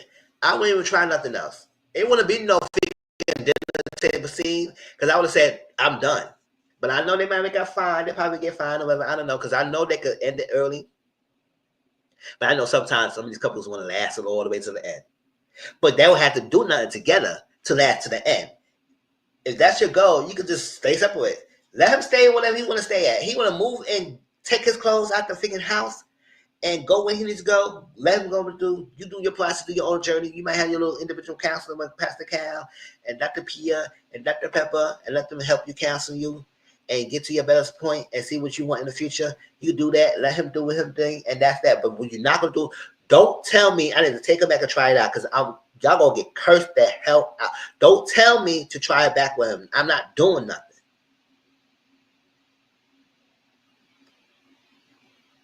But Mel wanted this so bad that she was willing to continue to work it out with him, work it out. I know she had a breaking point in this episode where she called him a freaking joker. You want to wear a clown, dusty ass suit? I said, I know that's right. You know that stuff where he was trying to make it seem like whatever. However, we're going to talk about the previews. I ain't going to jump into the previews yet. So she planned a picnic. She planning it. Because, you know, he said he always talk about he like his peace. He like his peace. He like his harmony. He like to stay in the moment. He like his peace. His peace. I said, boy, what is this? But you still need to get to know the person because you keep saying you don't know the person. So you haven't taken no initiative to plan no dates. You coming in like you got a stink-ass attitude. Like, what the fuck? If you don't want to be there, just say you don't want to be here. So you coming down. She planning a picnic with charcuterie board, with the wine and all that stuff. You know, it's still stuff that he probably gets intimidated by.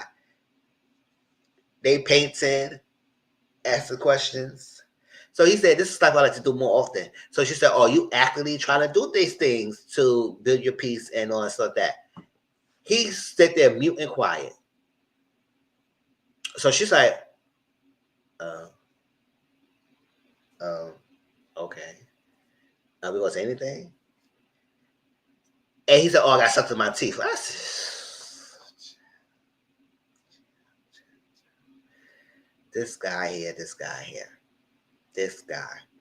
He got something in his teeth. They won't say nothing. So they go back to the house.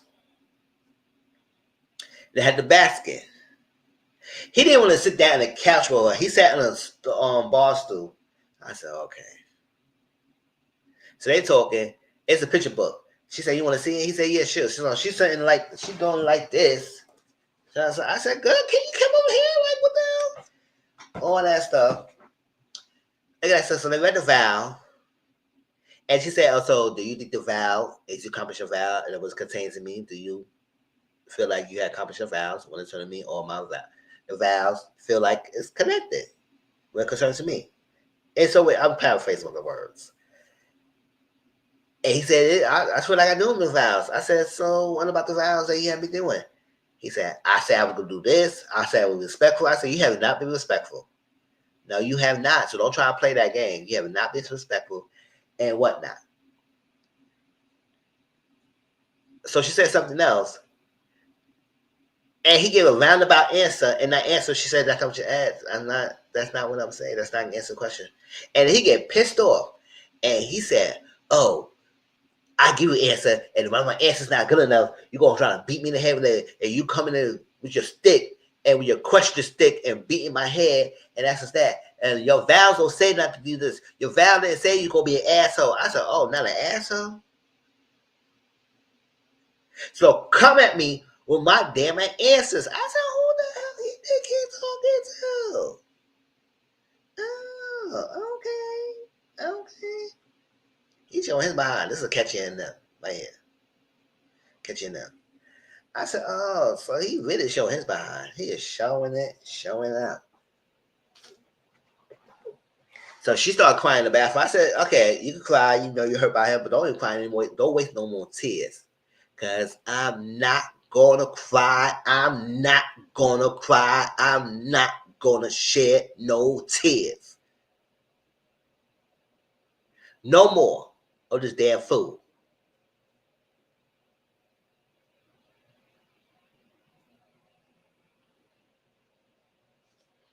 So, they have a group meeting. They do this every season with a couples, because all the couples live in the same building, because, you know, Lifetime, whatever, people, the production probably pay for the apartments, to share apartments they live in for the 2 months.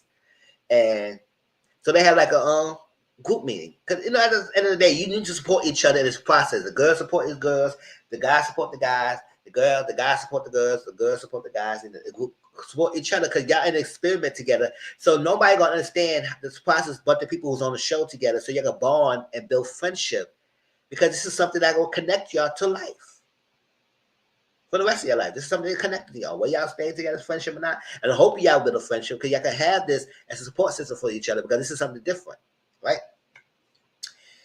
Everybody wants to see there except for David. David had to work, and Michelle was happy with that. Michelle was happy Now she tried to pretend she was like upset that he's not being there. No, she was happy. She said, "Oh, I'm good with the flowers, everything. I'm gonna go there, go on my way, and go with the group." Cause she said, "Oh God, I have to be in my," and whatever. And them told us after he told her don't be an asshole, and so he got his stuff and walked out the house, slammed the door. Like she been texting and calling for 2 days.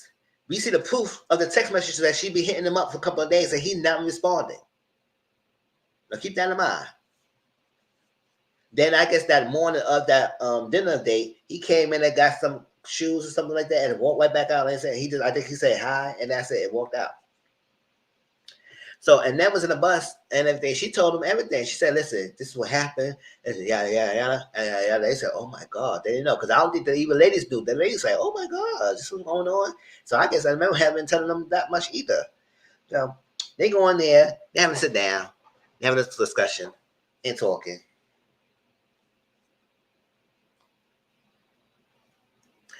So David came in there, right?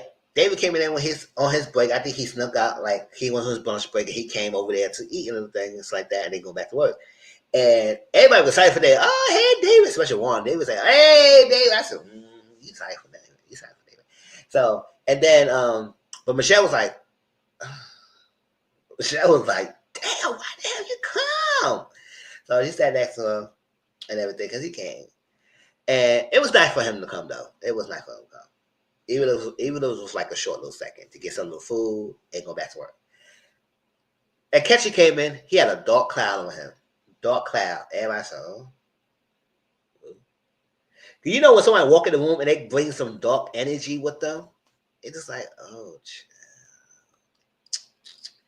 So, sit down. Everything. And Camille said, what's good? No, good. No. I'm all right. I'm chilling. No, what's really good? I don't got no peace in my house. I got no peace in my house. And she said, so what the peace? Give us examples. What happening? He said, nah, I'm here to celebrate y'all. I don't got nothing to celebrate. I'm here to celebrate y'all. And she said, you don't think you want to celebrate with y'all? He said, nah, I'm good. She said, don't you think that's disrespectful? I don't know who said what. I'm just saying what the conversation was. And he said, no, I don't think it's so. And everything. So he keeps saying the things, and then Juan said, it made me something going on and everything. And then, and then was like, and she said, oh. So you trying now? Don't try to sit here and try to lie about these people down. What's going on? No, because I've been texting you. I've been calling you for 2 days, and you don't say nothing. So you're going to try to sit here. You haven't disrespected me, calling me aggressive, calling me asshole, all that stuff like that. And you're going to sit here and try to tell me that this bullcrap and lying? She said, nah, because I've been hitting you up. And he said, no, you haven't been texting. I said, nah, I'm trying to play games. Now he tried, what he doing? He trying to make her riled up so he could tell the people, oh, see what I'm talking about. I had no peace. Even though the whole time was mainly him. Now, I know people say it might be some stuff that's not shown, but I said, based on what she is, she's not giving me that she's giving him a hard time. She really wants this so bad that she's trying to make things work with him to the point that he is disrespecting her.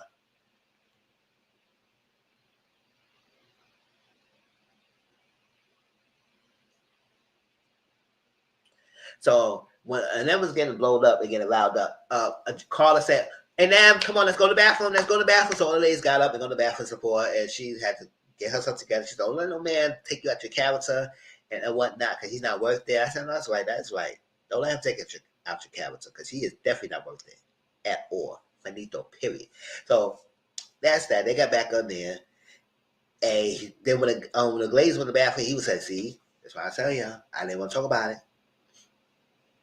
So they come back, and I guess they say they like how he talked and how he said what he was saying or something, and he was getting agitated. So he said, "I'm gonna get out of here." And then he tell the producers is trying to talk to him and say, "Why you leaving?" He said, "I can't deal with no kids. They immaturity. This is kids." I said, "First of all, you're the immature one.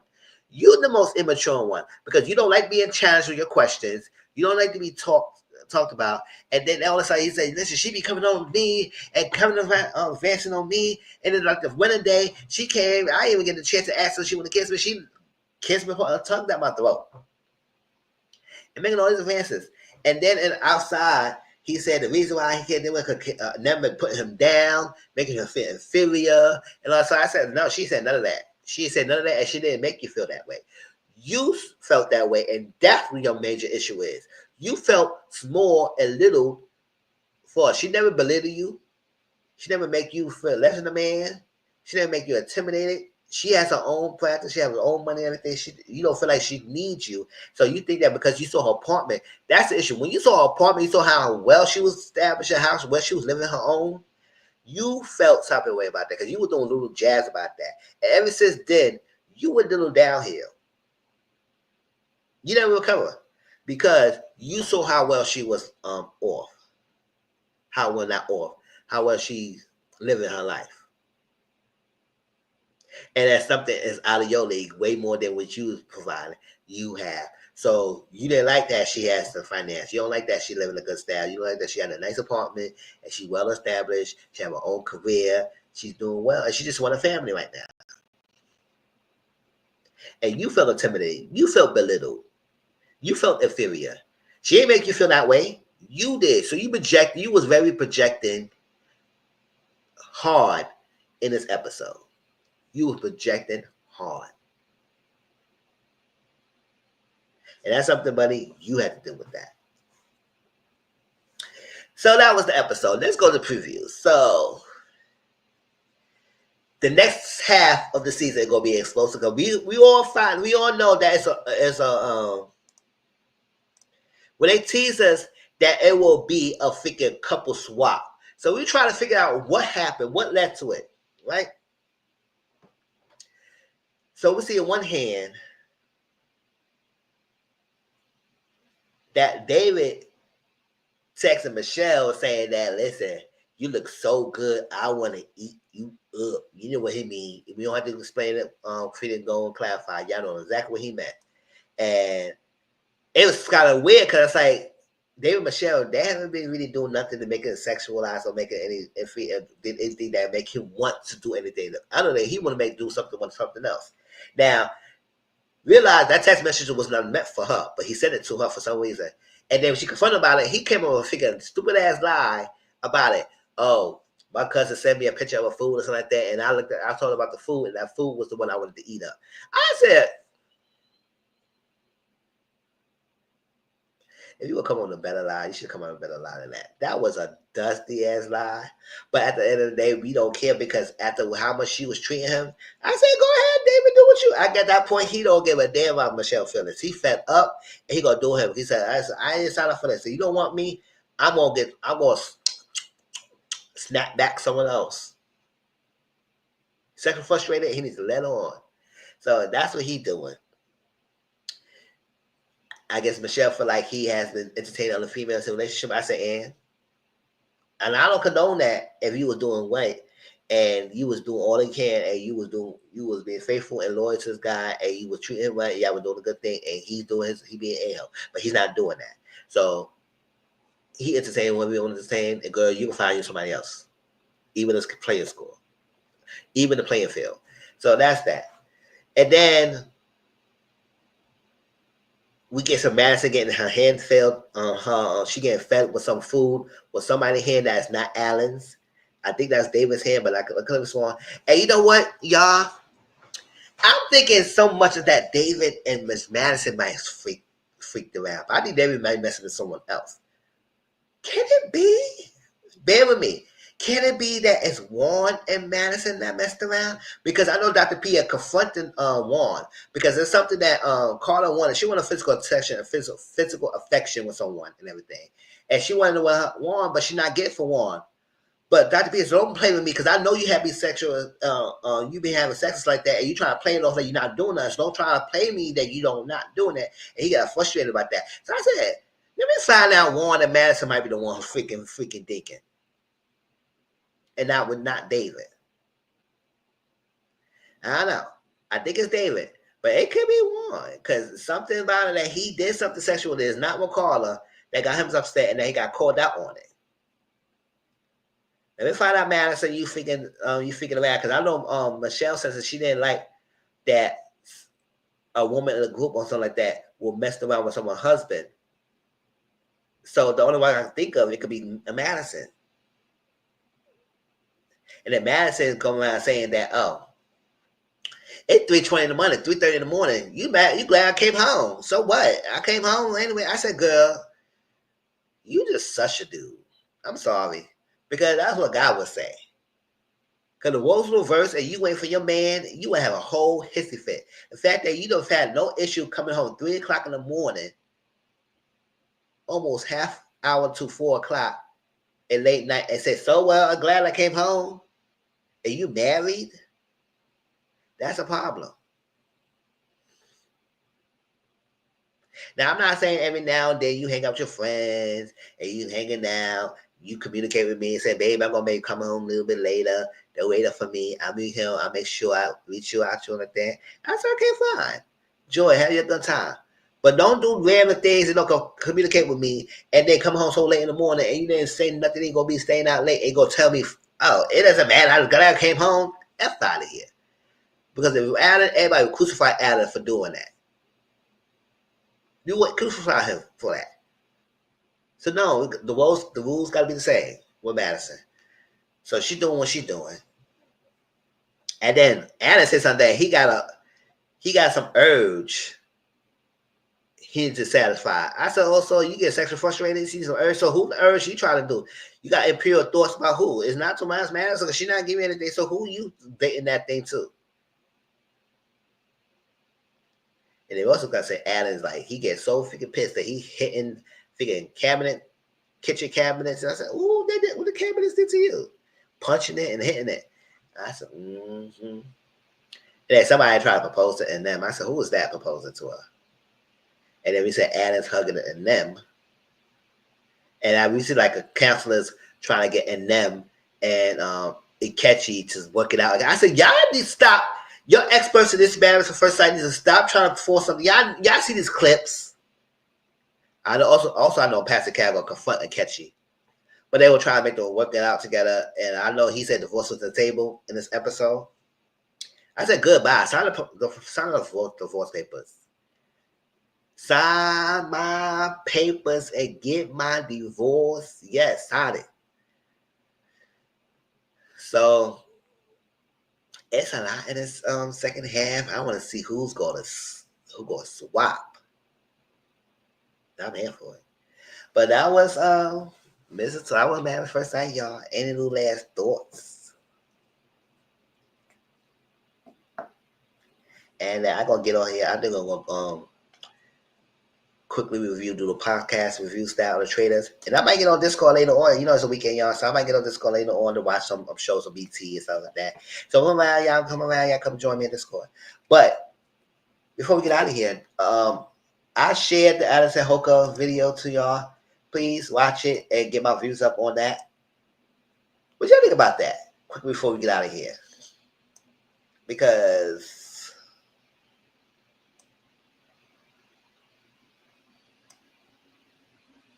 what you think about it? If y'all didn't see it, I'll give you a quick synopsis. I'll say this. It's a lot more details y'all know that I don't know that was put out there. I only went by the interview she did on People Magazine. And I'm just going to only go by from that. Yes, the only thing I do agree with y'all, some of y'all, if she did read the journals and mentioned something about the journals that revealed and should not be said, I agree with that. However, I don't agree with the backlash. I don't. At the end of the day, she was married to this guy for a decade or so. She has the right to tell her story. And sorry to say it, he chose her. So when you want someone to protect your legacy, you got to think about the partner and hopefully they will protect your legacy when you pass on. And that's something you got to think about what you've chosen to make.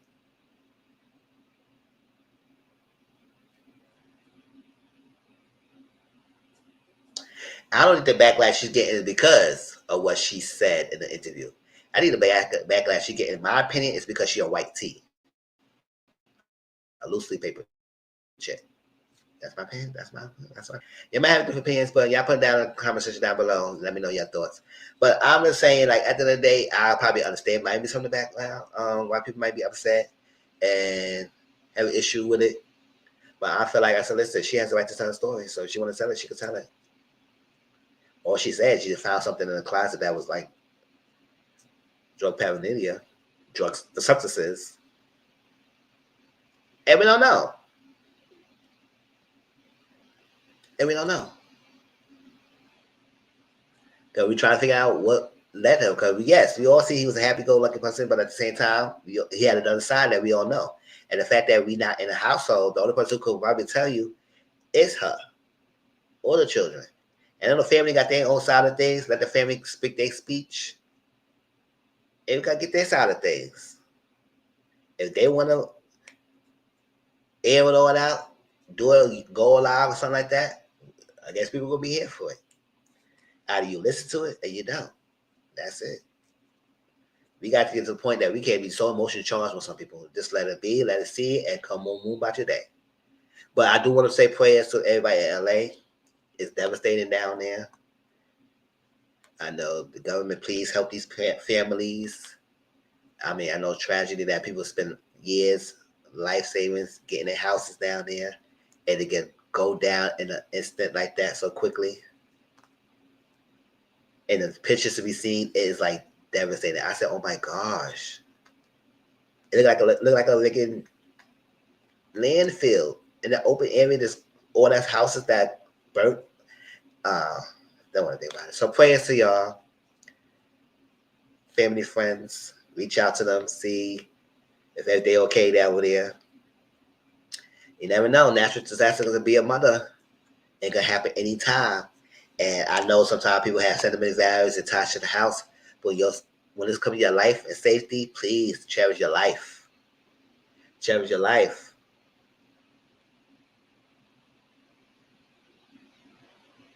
Get yourself safety. Because when you still living, life can still move on. Yes, you might have picked up the pieces again, but it can still move on. But you can't do nothing else when you not here anymore. So prayers for families is devastating, and hope every day the government send their funds and help them rebuild things. It shows companies to be better. A lot of shows companies skedaddle and shutting down and include no fire safety and protection and policies, and now people can't get money out. I said that's messed up. Just take your money and you can't want to protect. But whatever. Subscribe to my channel, y'all. Tell me how y'all feel about this. I will get back on sometime next week. Watch along. Bear with me. Communicate with me. Hit that subscribe button down below if you're new. I appreciate y'all coming through and watching with me on a Friday night. I know a lot of people's out, but hey, we play games. Y'all watch it and let me know how it feels. Stay tuned to my traders review because I'm gonna put that up soon. And members, hope y'all enjoying the audio listen to the books. Is the next 8 chapters up there, so please listen and tell me your thoughts. And why not? I love y'all, and I'll talk to y'all later. Peace out.